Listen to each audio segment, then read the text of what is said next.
Assalamualaikum warahmatullahi wabarakatuh. Berjumpa lagi dengan saya Bu Dewi Wulandari.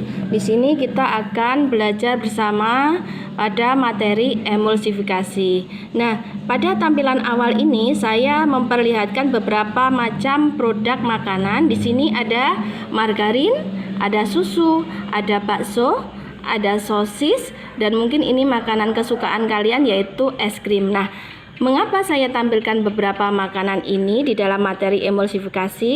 Ya, kita akan belajar bersama apa itu emulsifikasi. Pengertian emulsi sendiri itu adalah zat yang dibuat dengan menambahkan dua cairan yang tidak bisa digabungkan antara satu sama lainnya. Nah, emulsi juga disebut sebagai koloid, di mana suatu zat akan menjadi cairan pendispersi sementara yang lain ada tersebar. Nah, itu pengertian dari emulsi. Jadi kesimpulannya dua zat yang tidak bisa digabungkan, ya. Nah, macam emulsi ada emulsi gas, emulsi cair, dan emulsi padat. Nah, ini ada emulsi, itu ada dua macam di sini. Emulsi minyak dalam air atau oil in water, ditulis OW. Nah, emulsi yang kedua ada emulsi air dalam minyak, yaitu water in oil atau WO, ya. Ini dua macam emulsi, ya. Nah,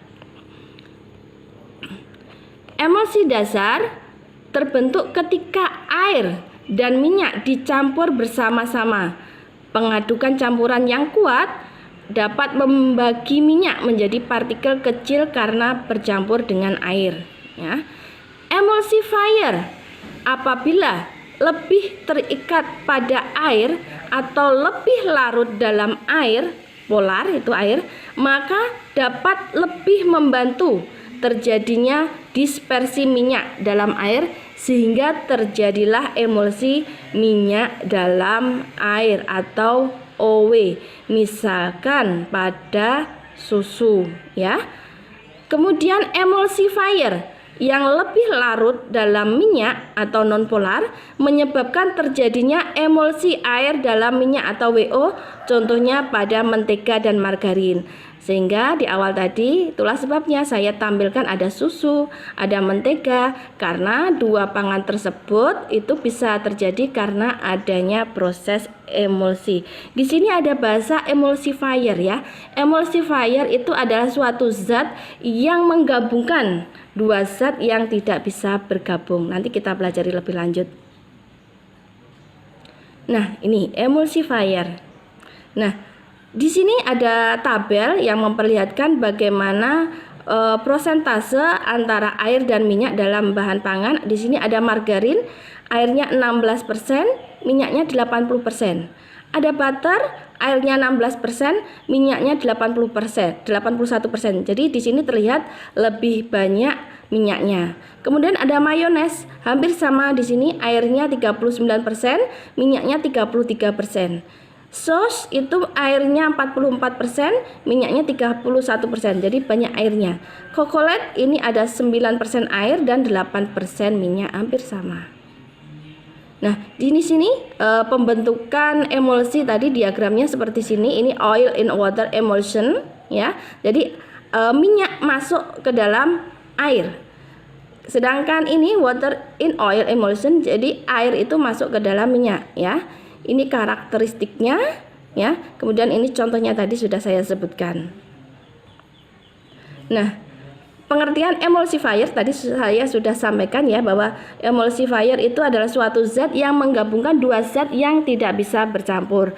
Di sini diartikan zat yang membantu menjaga kestabilan emulsi minyak dan air. Jadi menyatukan antara minyak dan air. Umumnya emulsifier merupakan senyawa organik yang memiliki dua gugus, yaitu polar dan nonpolar. Gugus nonpolar emulsifier akan mengikat minyak, ya, partikel minyak dikelilingi, sedangkan air yang terikat kuat oleh gugus polar pengemulsi tersebut.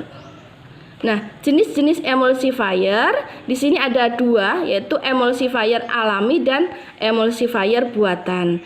Emulsifier alami itu contohnya ada telur, ya, kuning dan putihnya, kemudian ada gelatin, kedelai, tepung kanji dan susu bubuk. Kemudian untuk emulsifier buatan ini ada gliseril monosterat, ester dari asam lemak sorbitan yang dapat membentuk emulsi air dalam minyak, dan ester dari polioksitilena sorbitan dengan asam lemak, ya. Nah, ini saya tampilkan di sini ada SP, ada TBM, ya, ada ovalet. Ini adalah contoh-contoh dari emulsifier buatan. Jadi kalau dalam pembuatan cake itu kita tambahkan SP, ya.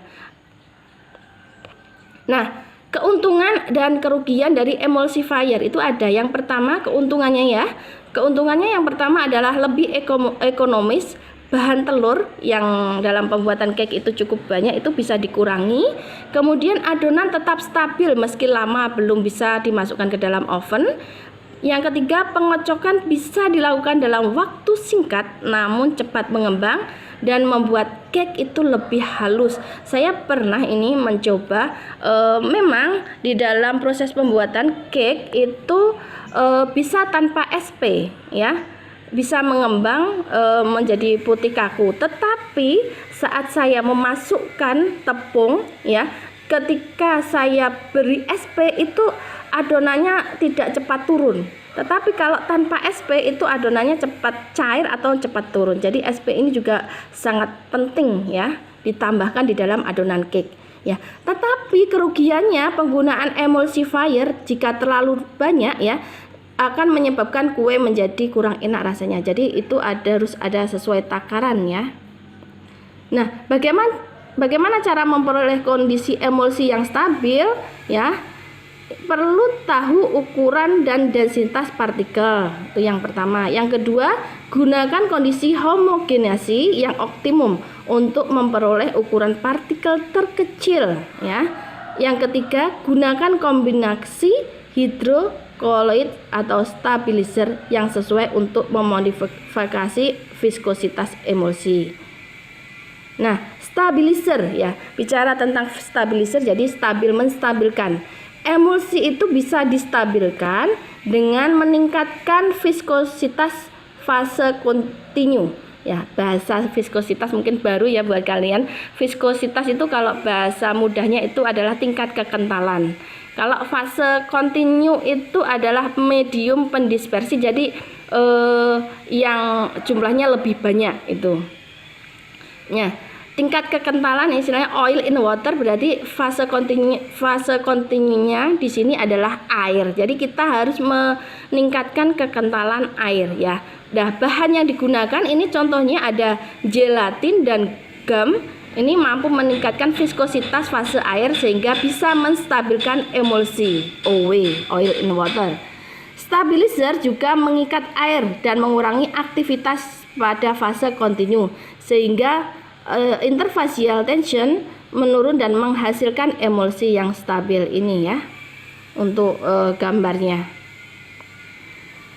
Emulsifier atau surfaktan ini merupakan komponen yang berada di permukaan antara dua cairan yang tak bercampur tadi, menurunkan tegangan permukaan antar fase dan memfasilitasi pembentukan sebuah emulsi, ya. Molekul aktif permukaan terdiri dari suka air atau hidrofilik dan suka minyak atau lipofilik. Menurunkan tegangan permukaan ini oriented at oil atau or water in air and water interface, dan juga berinteraksi dengan ingredients lain, ya. Nah, aplikasi emulsifier sekarang. Untuk aplikasinya yang pertama ini pada margarin, ya. Mengapa digunakan emulsifier? Margarin, ya, seperti tadi sudah disebutkan mengandung 16% air, ya. Emulsi water in oil akan memperbaiki stabilitas emulsi selama penyimpanan. Yang mana emulsifiernya? Yaitu pada mono dan digliserida dengan asam lemak rantai panjang. Kemudian ada es krim, ya. mengapa digunakan emulsifier ya? Merupakan emulsi oil in water. Perlu distabilkan dengan emulsifier sebelum pembekuan. Selama pembekuan, emulsifier mengendalikan destabilisasi emulsi ya. Emulsifiernya apa contohnya? Ada polisorbat. Jadi kalau kalian nanti pembuatan es krim itu perlu ditambahkan emulsifier ya. Aplikasi emulsifier lainnya yaitu pada produk bakery. Ini mengapa? Karena membantu pencoklatan yang seragam, memperbaiki retensi air dan juga memperbaiki kelembutan. Emulsifiernya contohnya ada stearyl lactylates ya. Kemudian ini ada confectionery ya. Ini contohnya pada coklat ya. Ini mengapa juga digunakan? Ini mengurangi pemakaian cocoa butter, memperbaiki mouthfeel, ini rasa ya. Kemudian mengurangi kelengketan pada bahan pengemas. Ya, emulsifier yang digunakan di sini adalah lecithinnya. Nah, di sini ada tampilan roti ya. Perhatikan di sini ada roti yang menggunakan emulsifier dan roti yang tanpa emulsifier. Di sini ada perbedaan ya dari rongga-rongga yang tak tertampak di sini. Kalau menggunakan emulsifier itu tampak lebih bagus ya teksturnya, sedangkan tanpa emulsifier rongga-rongganya lebih banyak. Nah, demikian penjelasan saya mengenai mata materi ini, emulsi ini. Semoga dapat bermanfaat untuk kita. Wassalamualaikum warahmatullahi wabarakatuh.